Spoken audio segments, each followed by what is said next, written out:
Pranab Mukherjee will be releasing the National Herald Commemorative issue as India turns 70, and Sonia Gandhi addressing the dais now. Nilab Misra, distinguished guests, friends, it gives me great pleasure to welcome the Honorable President Shri Pranab Mukherjee and all our distinguished guests on this very special occasion, the launch of the commemorative publication of the National Herald as India celebrates 70 years of independence. We have come a long way since 1947, and we rejoice together as Indians. But while we celebrate the achievements of our past, we must also look within so that we can shape a better future. The story of the National Herald is in many ways the story of modern India. The intellectual force behind its founding in September 1938 was, of course, Jawaharlal Nehru, who served as its founding editor and as the first architect of India as an independent nation. He was not alone, for his was an age of towering visionaries of rare dedication.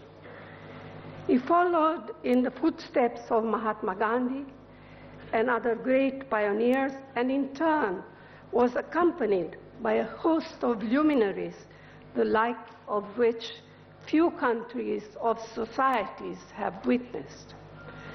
The newspaper Nehru founded reflect what that generation stood for, while today we find ourselves increasingly divided in the name of class or caste, religion and region. The National Herald is a testament to those great leaders who rose beyond individual ambition to project and protect the very soul of this land. Unity, peace and justice, not division and conflict, were the lights that guided them in thought as well as in action. These leaders, Mahatma Gandhi, Jawaharlal Nehru, Sardar Patel, Maulana Azad, Dr. Ambedkar, and so many others, have left behind matchless legacies that have stood the test of time and the turbulence of history.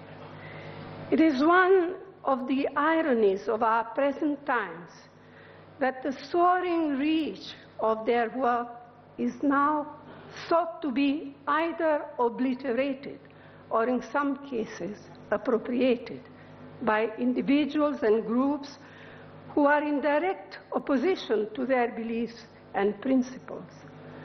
Those who stood aside when history was painfully made by sacrifice and struggle, those who indeed had little faith in the Constitution adopted by our country, are now seeking to create an India completely at odds with the one that saw the light of independence on August 15, 1947.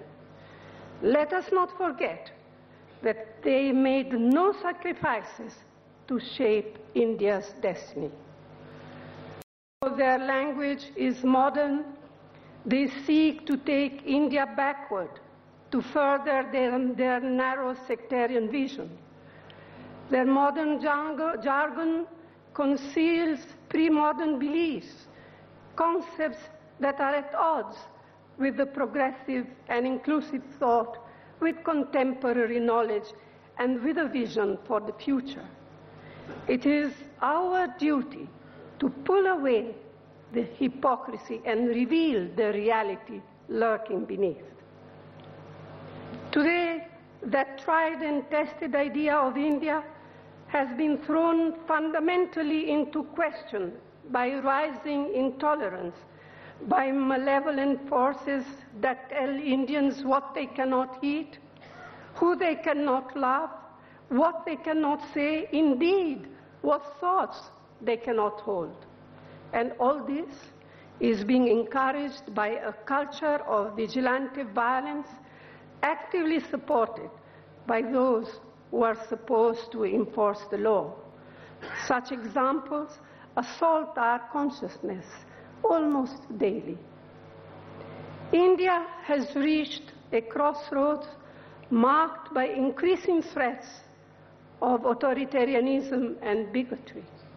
Where we choose to stand today is where our country will head tomorrow. As Nehru wrote, idealism is tomorrow's realism. Even in the darkest of hours, we must preserve the flame of our national ideals.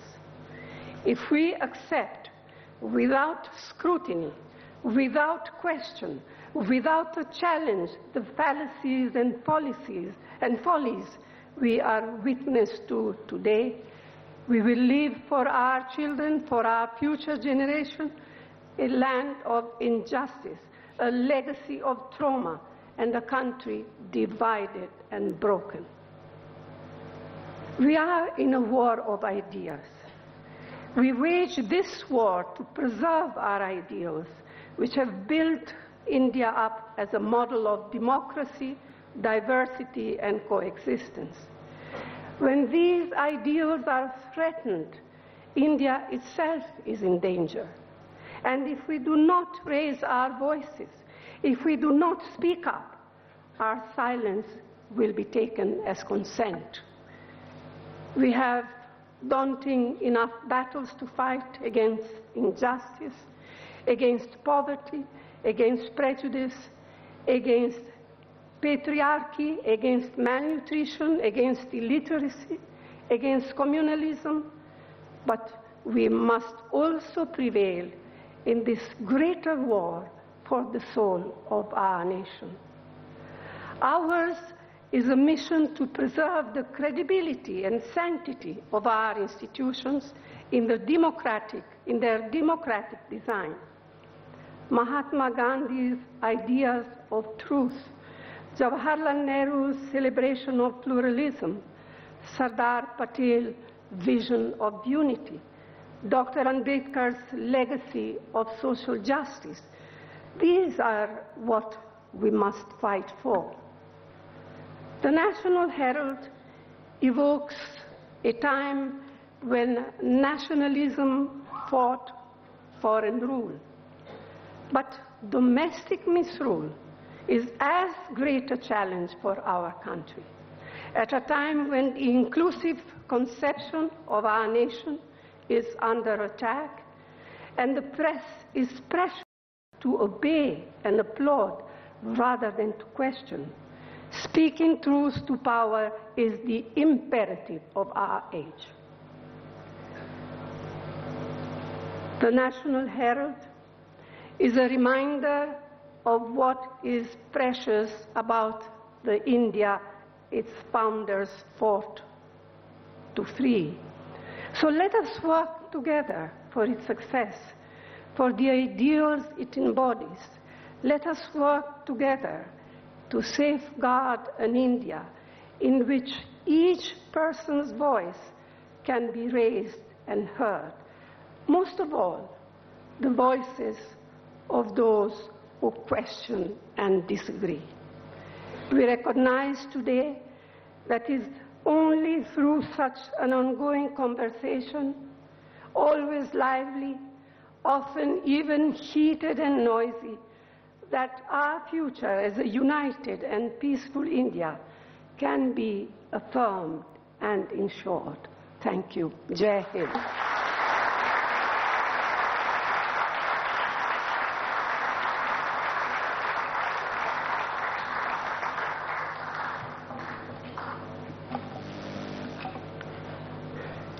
Now for the release of the commemorative publication, may I request the Congress President to please present the first copy to Honorable President of India, Shri Pranab Mukherjee ji.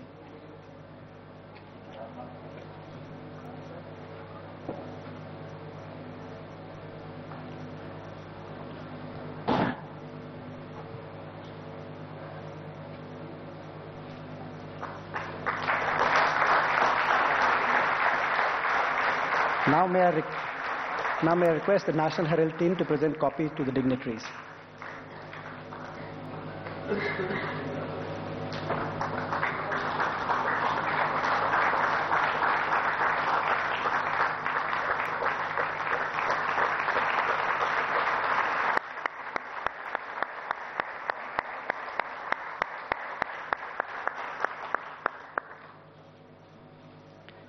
Encouraged by the response that beta version of nationalheraldindia.com received after its launch on Pandit Nehru's birth anniversary in 2016, today on this special occasion, National Herald is also coming out with its full-service version 2 website and digital presence.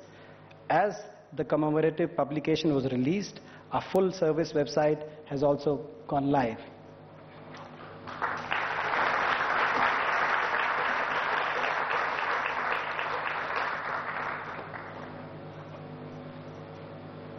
As you can see, you can get a glimpse of the website.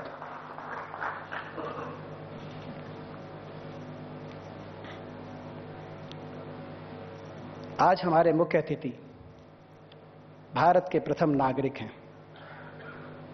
उनका जीवन हम सभी के लिए प्रेरणा का स्रोत है। स्वतंत्रता संग्राम से जुड़े परिवार में जन्मे, वो एक ऐसे नेता हैं जिन्होंने भारत को गुलामी की जंजीरें तोड़ एक महान राष्ट्र के रूप में उभरते करीब से देखा है। ज्ञान के सागर के रूप में प्रसिद्ध हमारे राष्ट्रपति महोदय ने लगभग 6 दशकों में सामाजिक राजनीतिक जीवन में योजना आयोग के उपाध्यक्ष से लेकर भारत राष्ट्र के रक्षा और वित्त मंत्री जैसे महत्वपूर्ण पदों पर रह के देश की सेवा की। भारतीय संविधान के संरक्षक के रूप में आपने देश की लोकतांत्रिक मूल्यों को संजोए रखा। मैं भारत के राष्ट्रपति श्री प्रणब मुखर्जी जी से विनम्र अनुरोध करूंगा कि अपने विचारों और विवेक को साझा कर हम सभी को अनुग्रहित करें।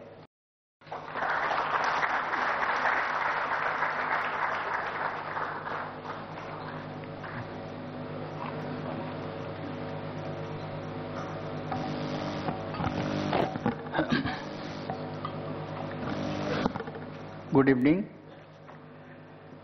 Srimati Sonia Gandhi, Dr. Manmohan Singh, Sri Motilal Vora, Sri Nilav Mishra, distinguished guests, ladies and gentlemen. It's indeed a privilege for me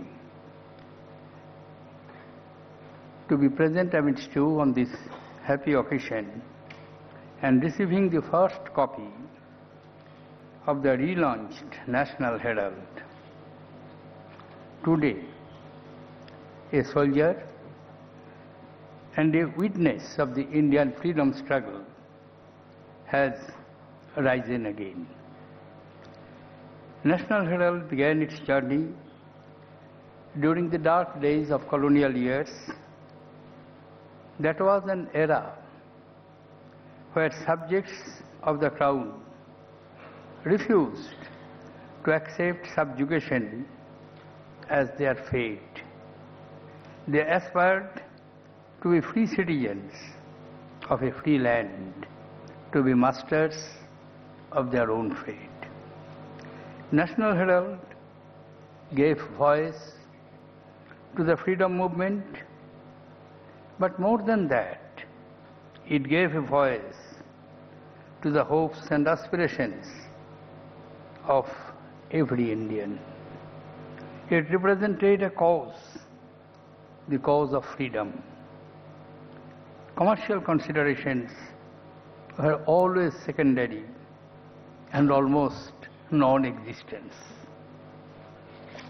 Distinguished guests, ladies and gentlemen, for every Indian from that era, aspirations for freedom were not just about a change in the political stewardship, but were aimed at creating a new India for every Indian.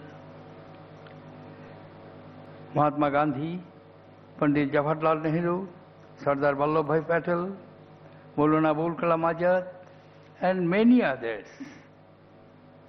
the paper gave a voice to the freedom struggle. The British shut the paper down for 3 years on 15th August 1942 in the context of the Quit India movement already launched by Indian National Congress on 8th August 1942. The immediate cause and so-called provocation for the rulers of that time to come heavily on National Herald because of the editorial appeared in the paper titled Vande Mataram. Its editor Ramarao was imprisoned for writing against the inhuman living conditions of the freedom fighters in prison. It resumed its publication on November 11, 1945. The paper marked its return with an editorial titled Jai Hind, written by Panditji himself. The editorial represented the yearning of every Indian to break free from the chain of slavery. Below, the masthead of the National Herald, Pandit Jawaharlal Nehru had inscribed the words, "Freedom is in peril, defend it with all your might." These words may have been written in 1939, but has its application and relevance for all time whenever freedom is in danger and truly in peril. Eternal vigilance is the price of liberty and freedom, and that vigilance can never be passive. It must be active, and active vigilance is the need of the hour. Our struggle for freedom was driven by Mahatma's commitment to truth and non-violence in a world where might was considered right. Mahatma Gandhi told the world that means were as important as the ends. Our struggle then was for freedom against oppression from foreign rule. Our struggle today is to defeat the demons of poverty, hunger, disease in line with the transformational characteristics of our Constitution, which was just not an instrument for administering the country, but which was the most significant Magna Carta of socio-economic transformation. You are aware of the fact that Pandit Jawaharlal Nehru, even as Prime Minister, was in the habit of writing to his friends very frequently. And in that course of correspondence, immediately after the completion of the Constitution, drafting of the Constitution, where adult suffrage was granted to the people of India, his friend of Cambridge University, earlier British Foreign Secretary, later became British Prime Minister, commented to him that you are always missionary, you always dream, and we are afraid your dream will come to a frustration. Even in February of 1952, Times in London headline was, when the general election was being held, that India took a giant leap, and with a question mark, whether it was in darkness. But same Sir Anthony Eden, who wrote to Nehru in 1950 that you are a dreamer, later on described the Indian Constitution, which we have just narrated, that it is not a document for transacting administrative business, but it is a Magna Carta of a socio-economic transformation of a huge population that is called India. What we have achieved in the last 70 years surely is not merely some steel plants or dams or some powerhouses. It is much more than that. When we adopted the Constitution, please shut your eyes and keep in your memory when you are old enough, when you are young, please turn the pages of the history. Bloodbath was taking place. Communal frenzy was in an unprecedented scale. Lord Mountbatten, the last Governor General and Viceroy, then of course he ceased to be Viceroy, but just Governor General, observed that I have deployed 50,000 armed forces in western border of India, partitioned India, but we could not prevent tremendous and fearful communal riots.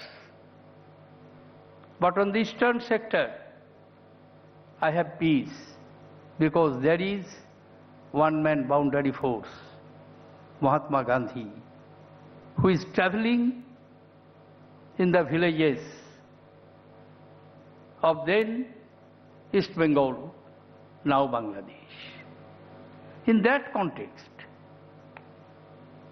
to have a secular democratic constitution was not easy. It is not merely a theoretical proposition. And Panditji himself confirmed when he was asked by Andre Muller. It was after the general election of 1957 that Mr. Nehru, you have surpassed the average tenure of any British Prime Minister except Sir Robert Walpole. What do you feel has been the most challenging job to you in more than 10 years? His reply was, to convert a highly religious country into modern secular belief and doctrine. Therefore, in these 70 years, as I was telling, is not merely the question of this economic development or that regional prosperity or some statistical satisfactions from where we have traveled to where, but it is much more. To my mind, as an ordinary man of this country, when I feel what a gigantic task has been achieved, to have in a country of 1.3 billion people,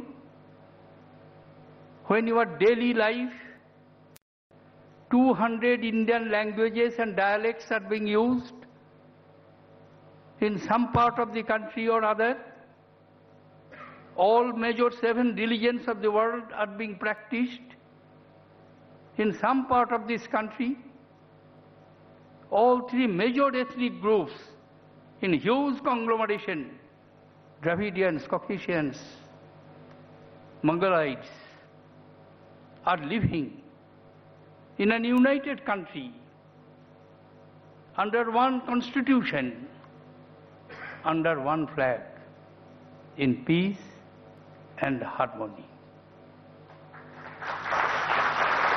Therefore, surely we shall have to ponder over, pause, and reflect. When we read in the newspaper or see in the television screen that an individual is being lynched because of some alleged violation of law or not, when mob frenzy becomes so high and irrational, uncontrollable, we ought to pause and reflect. Are we vigilant enough? I am not talking of vigilantism. I am talking of, are we vigilant enough proactively to save the basic tenets of our country? Because we cannot avoid it. Posterity will demand an explanation from us that what have you done? I raised this question in myself when I read in the pages of history as a young student, that how in a battle which was sure to win in Bengal, Battle of Plassey in 1757, was lost by traitors. And as a result, 190 years colonial rule was established on this country. It's a fact that after winning the Battle of 1757 and a few battles in South, Battle of Arcot I, II and III, within 1774, 17 years of Battle of Plassey, British power became truly the paramount power in India, and they ruled for 190 years. Therefore, I am not going to suggest that there is any apprehension of the old type of colonialism to come back. But colonialism has always taken its different phase with the change of history. Exploitation, dominance by one power to another power. Why in these 70 years India persistently, I'm sorry, this is a forgotten word today, but during our days, and I had the privilege of presiding that ministry twice, why Panditji spoke of non-alignment, Panchsheel, development cooperation between South and South? Because in one of the recent publications of the United Nations Development Index, it is found that despite 22 years of signing the WTO agreement, solemn commitment of the world leaders to bring trade equalization and abolish the non-tariff barrier, 80 least developed countries of the world, their indebtedness have increased. That was the rationality for which we talked of South-South cooperation, for which we talked of India must be on the right side of the people, of the awakening of new countries deserving freedom from the colonial rules and exploitation. How many years it took Namibia to be independent? How many years it took for South Africa to be free from apartheid? Because I had the privilege of signing the agreement with South Africa after Mandela came back to power and apartheid was abolished in the early 90s as Commerce Minister of India, because the government of India under Pandit Jawaharlal Nehru was the first country to stop trade, international trade with South Africa at the cost of having a serious damage on our international trade account. Therefore, these 70 years were eventful years for Indians. And as I believe, and I am particularly glad to have the opportunity to receive the relaunching of National Herald, because papers like this, and almost every paper, when I see around, I find many distinguished editors and media persons. I will appeal to them that your duty, your job has never come to an end, and it will never come to an end. Because of you, democracy survives. People's rights are preserved. Human dignity is maintained. Slavery is kept away. You will have to keep your vigilance. I'm sorry I'm using these words repeatedly, but I don't find any alternative appropriate word, because I do believe that citizens' vigilance, intellectuals' vigilance, newspapers and media's vigilance can act as the biggest deterrent to the forces of darkness and backwardness. Ladies and gentlemen, I would not like to take more of your time. I will conclude by just repeating the history, because very recently I had the opportunity of speaking in a function organized by a press club that is in Calcutta for 200 years of India's newspaper. First newspaper publication took place. Newspaper published in Indian language in Calcutta on 15th June 1817. Long before that, first newspaper in India, all over India, was published in 1780 from Calcutta. And in these 200 years of Indian journalism, I found how, with tremendous efforts during those days, whether Bal Gangadhar Tilak's Kesari, whether Lala Lajpat Rai's Tribune, whether Pandit Jawaharlal Nehru's National Herald, earlier Surendranath Banerjee's Nation, every newspaper, editor, journalists, they boldly faced the oppression, and whenever there was any attempt to curb the freedom, they were the first to fight.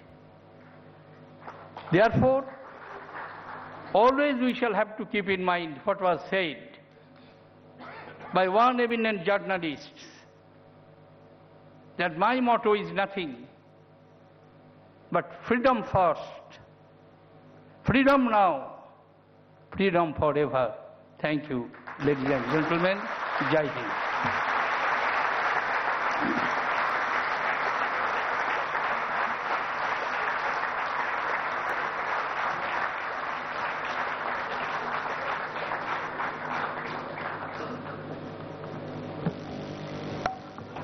धन्यवाद राष्ट्रपति महोदय।